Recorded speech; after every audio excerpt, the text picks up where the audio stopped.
In 2020, in the Indian city of Hathras, a 19-year-old girl was attacked by 4 men.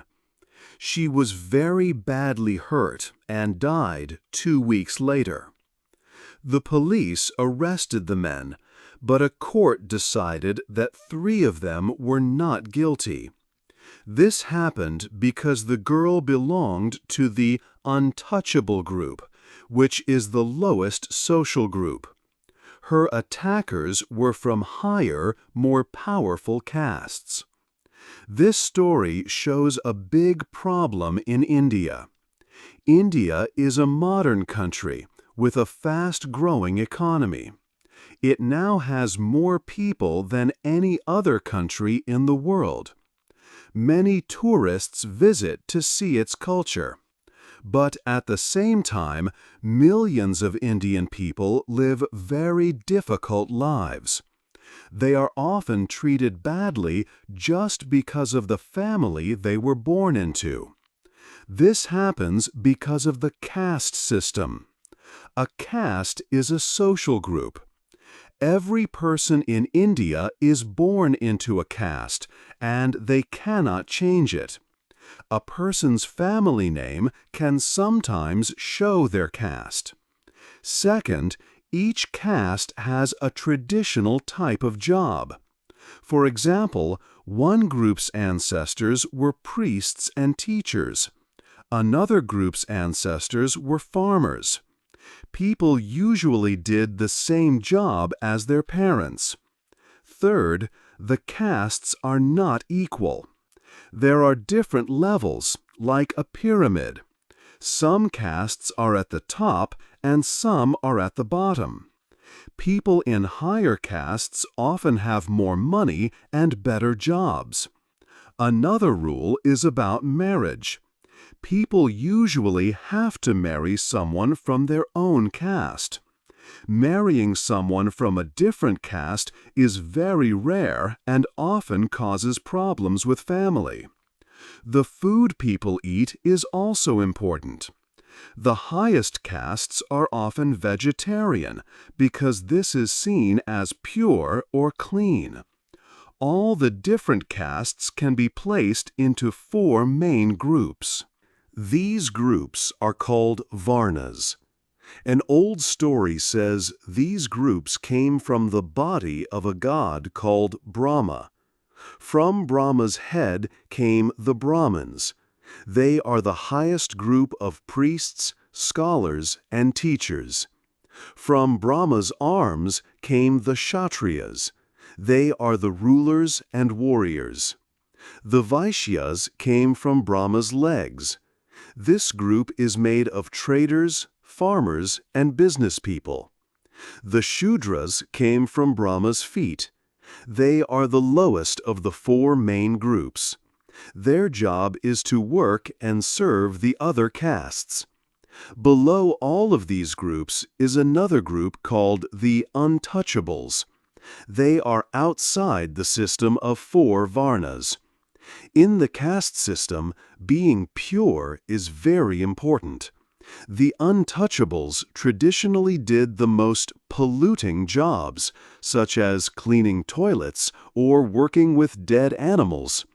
Because of this, other people saw them as unclean. They avoided touching them or sharing things with them. 3. The old system.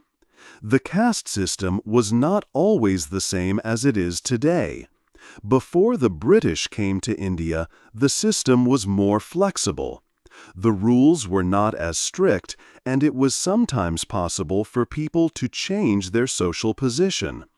The system started about 3,000 years ago. A group of people called the Aryans came to ancient India. They brought their own culture and religion. To organize society, they divided people into the 4 main orders or Varnas. These groups were the priests, the warriors, the traders, and the laborers who served the other groups. This was the first simple plan for the caste system. An important old text, the Manusmriti, explained many of the rules. It said that people in the lowest order must serve the higher castes. But there was also an idea that gave people hope: reincarnation. This is the belief that you will have another life after you die. Your actions in this life, called karma, decided your next life. If you were a good person and followed all the rules, you could be reborn into a higher caste.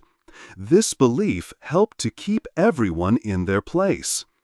Over many years, society became more complex. New jobs and cities appeared. The four big groups were not enough to describe everyone.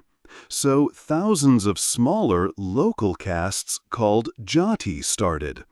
A jati was a community where people shared the same profession and family relations. It was like your work group and your big family at the same time. These groups gave people support and identity. Although there were many rules, people could sometimes find ways to move up. For example, a person could change their family name or invent a new life story to join a more powerful caste.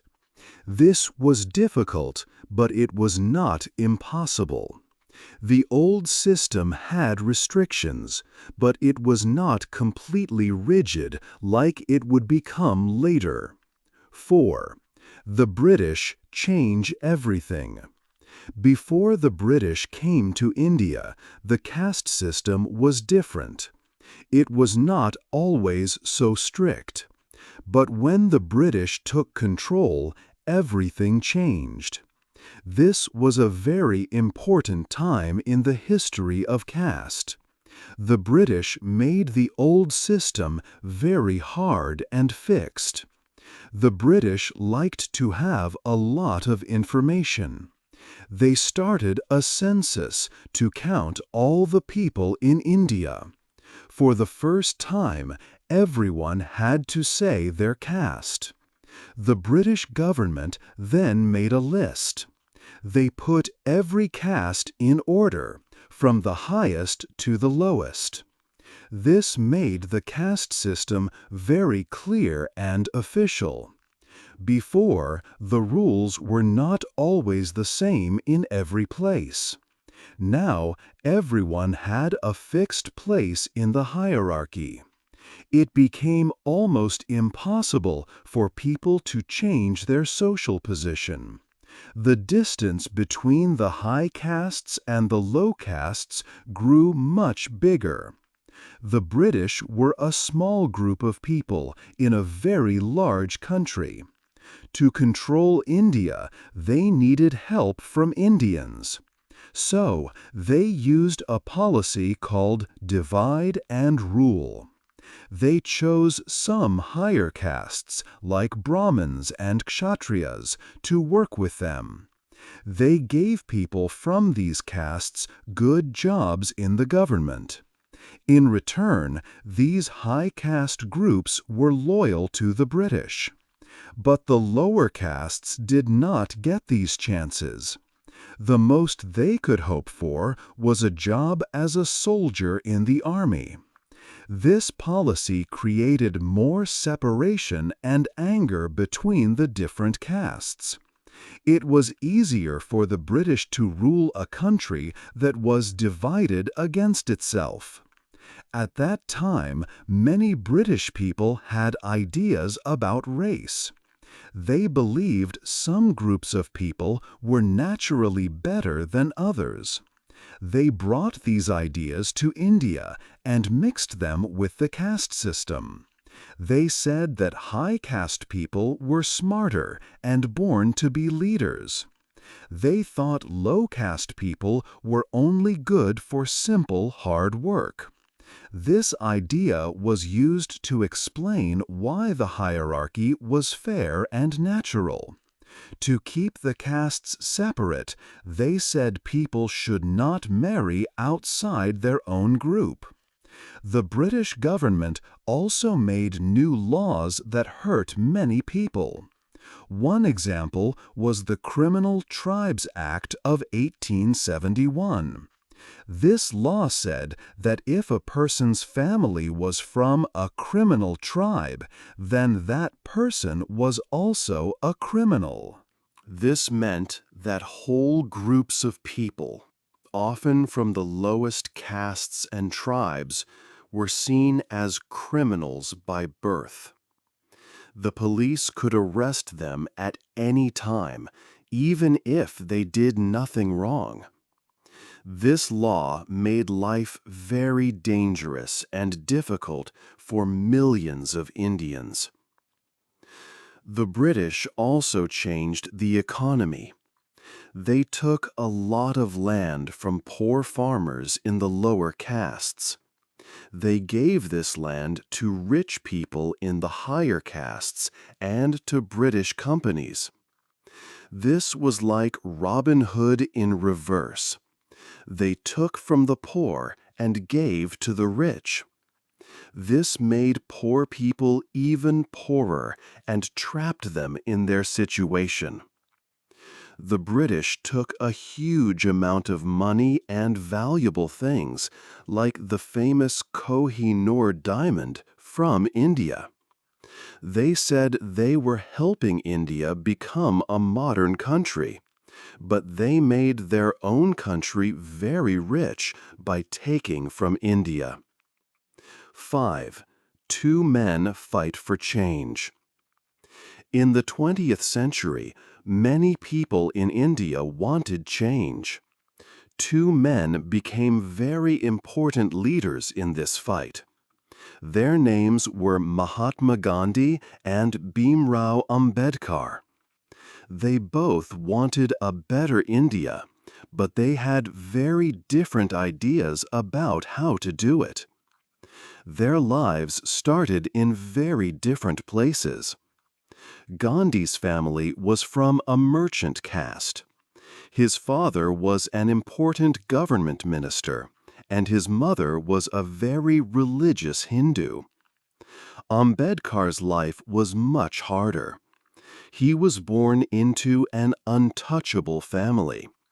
At school, he could not drink from the same water as other children. But Ambedkar was very smart and studied hard. He was the first person from his caste to finish college. Both men later went to London to study law. When they came back, their experiences pushed them to act. Gandhi worked in South Africa and was treated badly because he was Indian. This experience made him start fighting for the rights of oppressed people. Ambedkar returned to India and saw that the horrible situation for untouchables had not changed. He decided he had to end the caste system completely. Their plans for India were not the same. Gandhi was a religious Hindu. He wanted to fix the problems in Hinduism and unite all Indians. He asked people to use peaceful protest to fight for independence from Britain. Ambedkar had a more radical idea.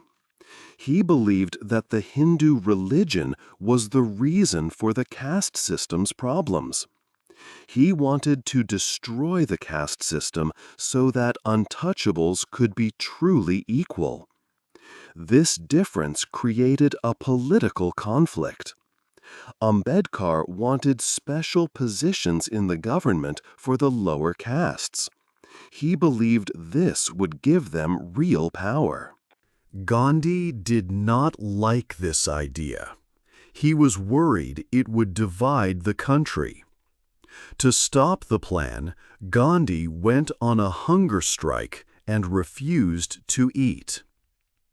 In the end, both men changed India in big ways. Gandhi's leadership and peaceful protests helped India become an independent country in 1947. He is called the father of the nation.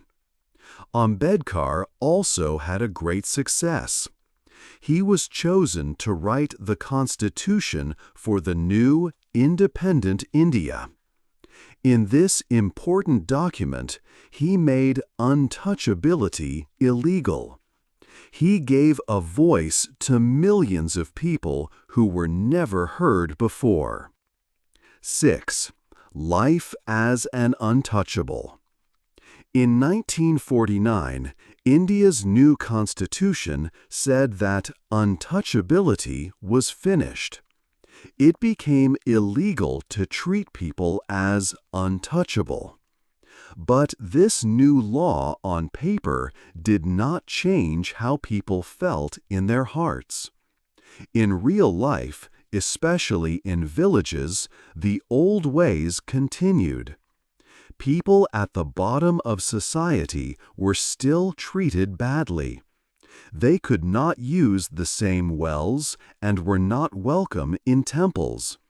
They had no land and no good jobs. They started to call themselves dalits. This word means broken, and it shows their pain. Today, there are about 200 million dalits in India. Life for dalits is often very dangerous. Every year, there are tens of thousands of hate crimes against them. The number of crimes is growing. People attack them, burn their homes, and even kill them. On average, 13 dalits are killed every week in India. 6 more are kidnapped. The police and the courts often do nothing to help. In one terrible story, a Dalit family was murdered. The police did not investigate the crime. Instead, they arrested a family member who reported it. Love is also dangerous for a Dalit. It is almost impossible to marry someone from a higher caste. These marriages are not accepted by society and can lead to an honor killing. This is when a family kills one of their own to protect the family's name. For example, a young Dalit man loved a girl from a higher caste. Their families said they could not marry. Later, the man was found beaten to death. The police called it a suicide and closed the case. The girl's family was never charged with a crime. Dalit women have the hardest lives. They face the most violence. More than half of all crimes against Dalits are sexual attacks on women. Some Dalit women are also forced into prostitution. In some villages, this has become a tradition. It is the only way for women to make money for their families. Men from these villages cannot find other jobs because of their caste. So, women, and even young girls, must sell their bodies to help their families eat and survive. The caste system is like a very strict prison. In a prison, there are different groups of people with different levels of power. The prisoners at the very bottom are often seen as outcasts. They must do the dirtiest jobs, like cleaning toilets. In India, Dalits are seen as unclean or dirty because of the jobs their families did hundreds of years ago. People from higher castes avoid touching them or sharing food with them. They believe contact with a Dalit makes them dirty. But you can leave a prison. A person is born into their caste, and they can never leave it. This idea of purity and filth keeps everyone in their place from birth until death. 7. Castes today. In the 21st century, the caste system is still a big part of life in India. In big cities, things are slowly changing, but in villages, many old rules continue. There is still a large gap between the high castes and the low castes.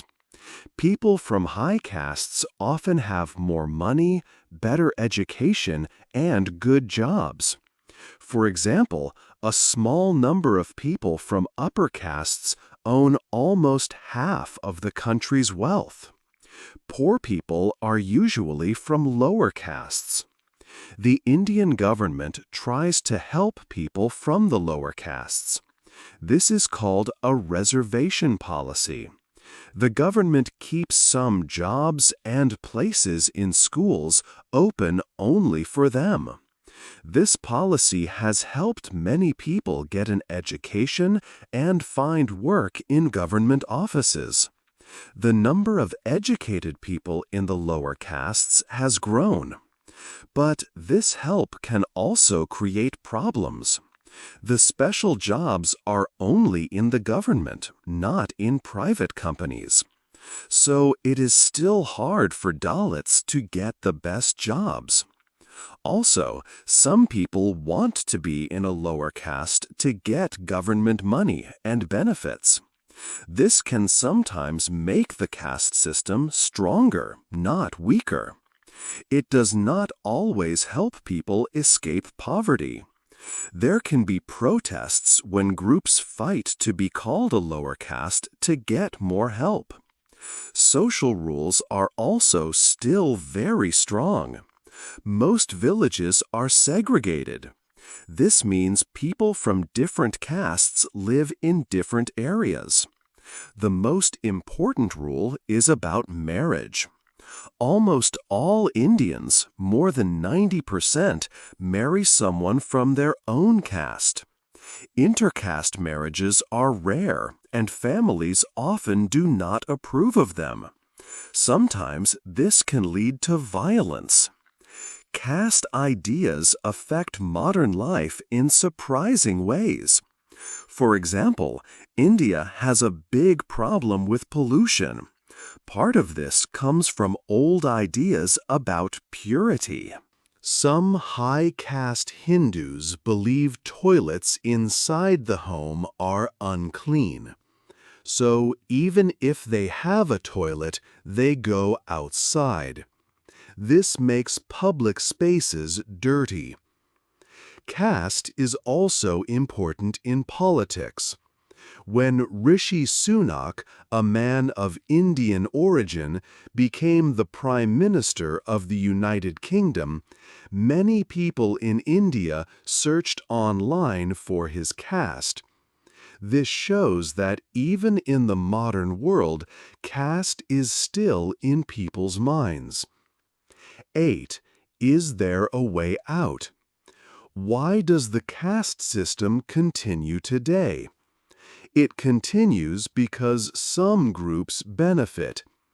The higher castes can keep their power, money, and good jobs.